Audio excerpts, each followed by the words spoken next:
You are live. Thank you. Good morning and welcome to the April 22nd meeting of the Legislative Council on Administrative Rules. We're a little thin this morning, but we do have 5 members of the committee with us. So we do have a quorum, so we'll get going. First item would be the minutes from April 15th. And do I have a motion to accept? So moved. Okay, any discussion? All those in favor say aye. Aye. Aye. Rep. Odie, we need to see your face. Sorry. Thank you. Okay. On the agenda, we have 2 bills, two rules. One's an emergency rule and then a regular rule, third-party administrator rule. Before we get started, we like to introduce ourselves when we use the same protocol we've done in the past, starting with the senators, then the representatives. Good morning, everybody. I'm Joe Benning. I represent the Caledonia District, which is all of Caledonia County and the 6 northeasternmost towns in Orange County. And I believe you are the only senator on today. I know Senator Lyons will be late if at all. And we know that Mark McDonald has some weather-related issues. Don't know about Senator Bray, but he's not on right now. So I'm Trevor Squirrel. I represent Underhill and Jericho. Okay. I'm Carol Odie, and I represent the far new north end of Burlington. You won't see my face too much today. I'm not feeling well. So that's it. Thank you. And I'm Representative Mark Higley. I represent Lowell J. Westfield Troy in the town of Eden. I'm Seth Bongarth. I represent Arlington, Manchester, Sandgate, and most of Sunderland. And we're very ably supported today by our committee assistant, Charlene Bindo, and committee counsel, Anthea Dexter Cooper. Thank you. The first rule that's up for discussion is 21 EO4, Office of Secretary of State rule on rulemaking. I have 3 people listed here. I think, is Chris here? There's Chris, and I have Angela. Is Louise? Yeah, there's Louise. So I don't know who's going to speak. I'll let you sort that out. Thank you, Representative Squirrel. Good morning, everyone. My name is Chris Winters. I'm the Deputy Secretary of State.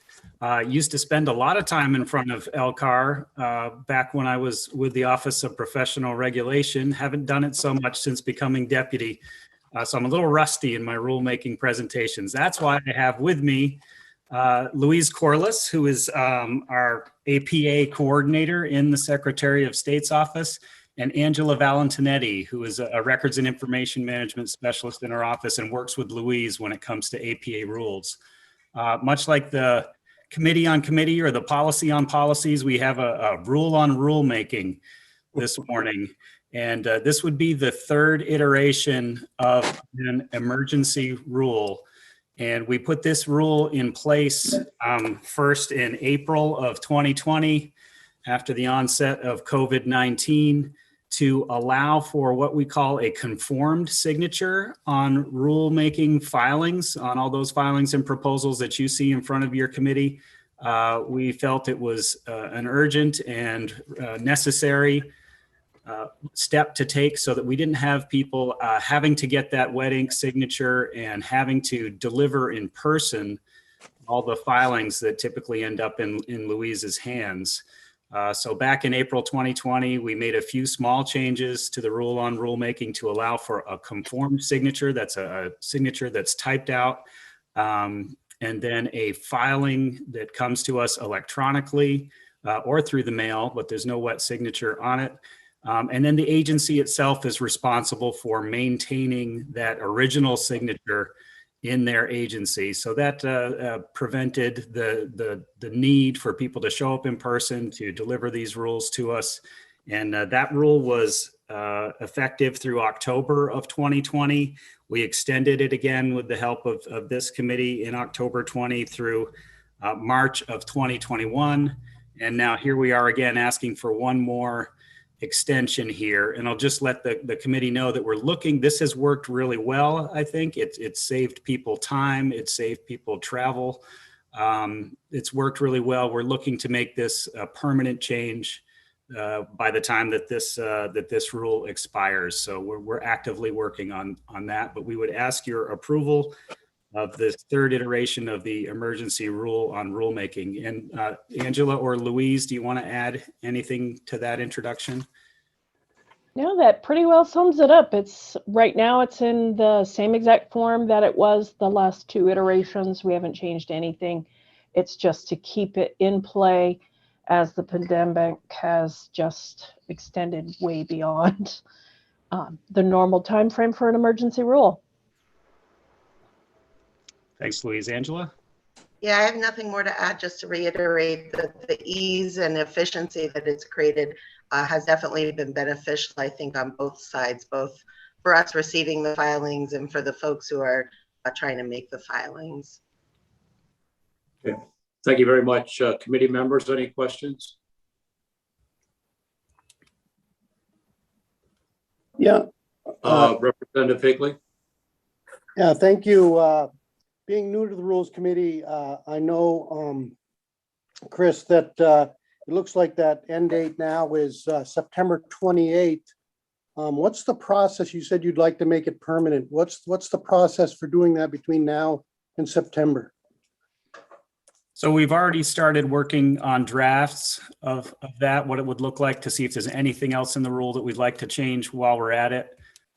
We haven't really gone beyond that at this point, but we would look at having a public hearing, taking public comments, seeing if there's anything else that we should put in there. The normal rulemaking process that you see for non-emergency rules is the process that we'd take up over the next couple of months to try to be ready for when this one expires in September. Thank you.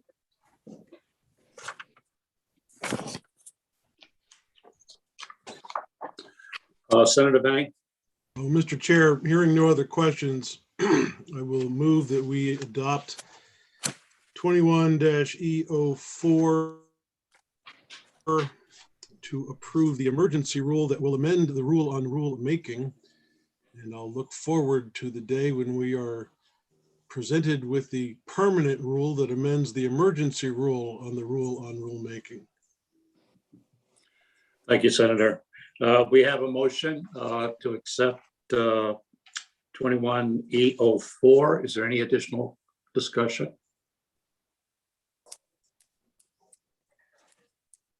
Okay, all those in favor say aye. Aye. Carol's got to be seen. No, Yep. She's coming. picking myself up. Aye. Okay, those opposed? Okay, the motion carries. Thank you very much. Next up is 20P26, Department of Financial Regulation, third-party administrator rule. Sebastian, I thought I saw him here somewhere. Hi, Representative Squirrel. Good morning. Can you hear me? Okay, good morning, Sebastian. It's all yours. Hi, good morning. Sebastian Arduengo for the Department of Financial Regulation. Before I get started, if I might be so bold as to comment on the previous rule, I think the pilgrimage to see Luis was a rite of passage for those of us in state government who work on rules.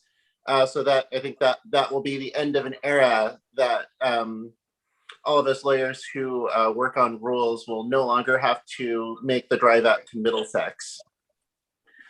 So this morning I am presenting the third-party administrator rule to you. And I think it might be helpful to have a little bit of background, as this is not the committee of jurisdiction. And I think it would be helpful to know, A, what third-party administrators are, and B, the events that led to this rule. So third-party administrators are entities that manage and process claims administration or premium processing on behalf of insurers, but also on behalf of tax advantaged accounts, usually for health purposes. So these are things like flexible spending accounts and health savings accounts and other sorts of accounts where, let's say, you might have a pool of money that your employer gives you that you can spend on health related expenses, and you get a card to do that. It's a third party administrator usually that processes those payments and claims. So as many of you might remember, back in 2018, VHI, in most of its health plans for teachers, offered a tax advantaged health account that teachers and their families could use for health expenses. And the third-party administrator they were using, an entity called DataPath, sort of quickly ran into administrative difficulty in processing many of these claims, which led to claims being denied and educators and their families paying for services out of pocket. And I think according to VHI, it was ultimately more than $1 million in claims that were not paid in a timely manner. So when this was happening, the Department of Financial Regulation was asked to look into the issue. And what we found was that our regulatory options were very limited because we didn't have a rule or any sort of licensure authority over these third-party administrators, and thus we couldn't compel them to submit to an examination or impose any kinds of fines or penalties for their actions. The following legislative session, the legislature asked us to propose legislation that might give us such authority, and what became of that was Act 54 of 2019, which directed the department to look in or to adopt a rule that would regulate third-party administrators that administered tax-advantaged health savings accounts. We, over the course of the next year, decided to adopt the National Association of Insurance Commissioners model rule on third-party administrators and decided to apply it to all third-party administrators under the thinking that our authority in Title VIII to regulate entities that are involved in aspects of the insurance business, like claims processing, claims adjudication, and premium processing, is quite broad. And with the Supreme Court's decision last year in the Rutledge case that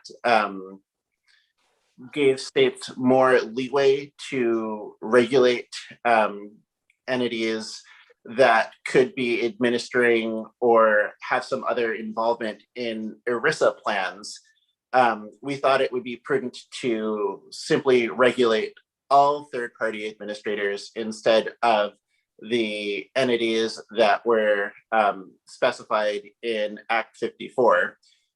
So we took VSA 15 as the floor of, as the ceiling of our authority, while Act 54 is the floor. So in other words, the legislature told us to regulate these entities that administer health savings accounts, and we decided instead to regulate all third-party administrators.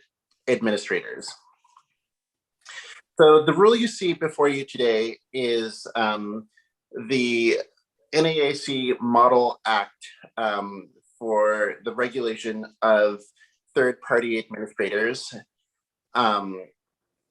And we've made minimal modifications to it. And as Legislative Council pointed out to us earlier in the week, we adhere to it a bit too closely. And there's one change that we will have to make that I wanted to point out to the committee, which is if you turn to the text of the rule, we adhered a bit too closely to the model in the definition of control. So we will be changing that definition to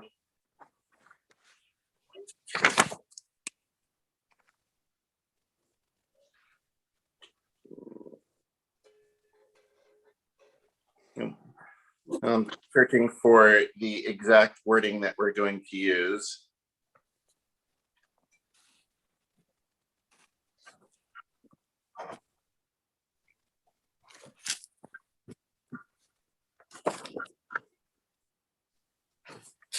So we're going to change the definition of control to say that control, including the term controlled by, has the same meaning as 8 VSA 3681,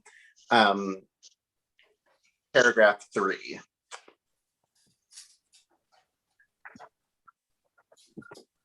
The rest of the rule is essentially unchanged from the NAIC model, except in that when we talk to the stakeholders, several of the smaller Vermont-based third-party administrators expressed concern that the reporting and registration, the licensure requirements, especially insofar as those requirements required audited financial statements, were far too onerous for the size of their business.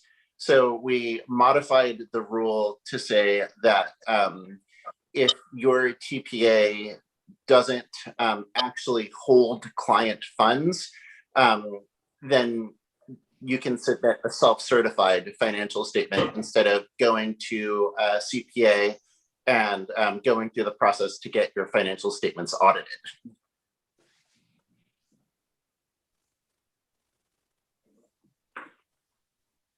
So I think I'll stop there and ask the committee if you have any questions.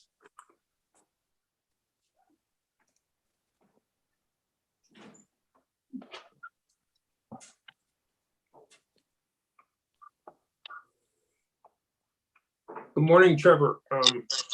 Don't I see stop. that our- Okay. Keep run with this. You got it. Okay. Okay.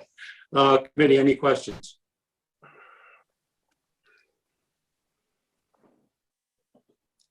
Not seeing any. So I'll make a motion, and I think we have a note from our council that indicated that if we agree to approve a rule, that we need to note the modification that Sebastian spoke of. Senator.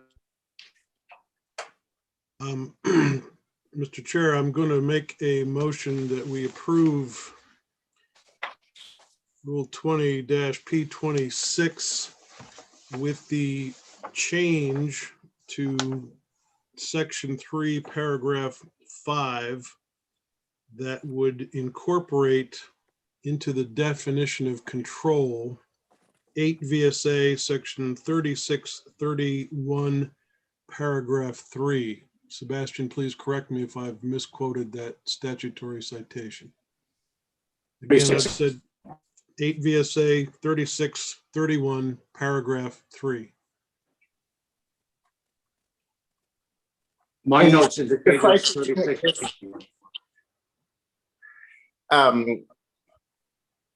The correct citation is 8 VSA 3681, paragraph 3. Yes. So I said 3631, it's 3681, paragraph 3. With that amendment to the rule, I would move that we approve the request on 20-P26. Okay, we have a motion to approve 20-P6 as amended. Any additional discussion?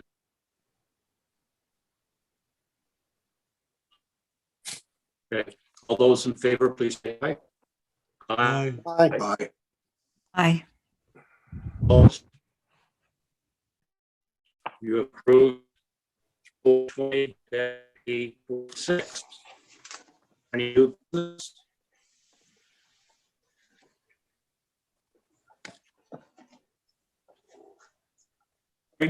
Oh,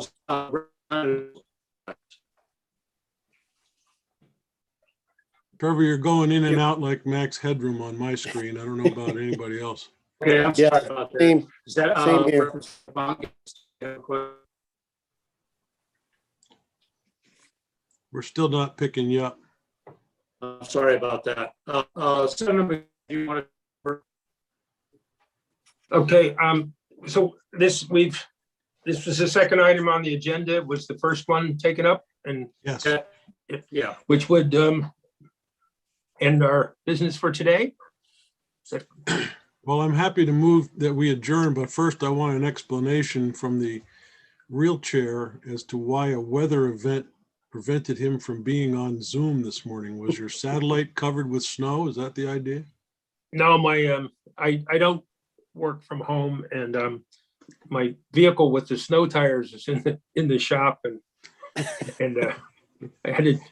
I didn't make it out, and I had to take the tractor out and do the town road, and by the time I got in the car, I had to back up to let the plow go by. So Well, now that I've embarrassed you with that, I will officially move to adjourn. so I just thank you, Representative Squirrel. I thought I would make it this morning. I didn't, and I'm glad you were able to step in. So thank you very much. It has been motion has been made that we adjourn. Is there any further discussion? If not, all in favor say aye. Aye. Aye. Oh, opposed? No nays, and we are adjourned. Thank you again, Representative Squirrel, and Have a good day. apparently quick and successful. You can't ask for anything better. Thank you. Bye. We were adjourned.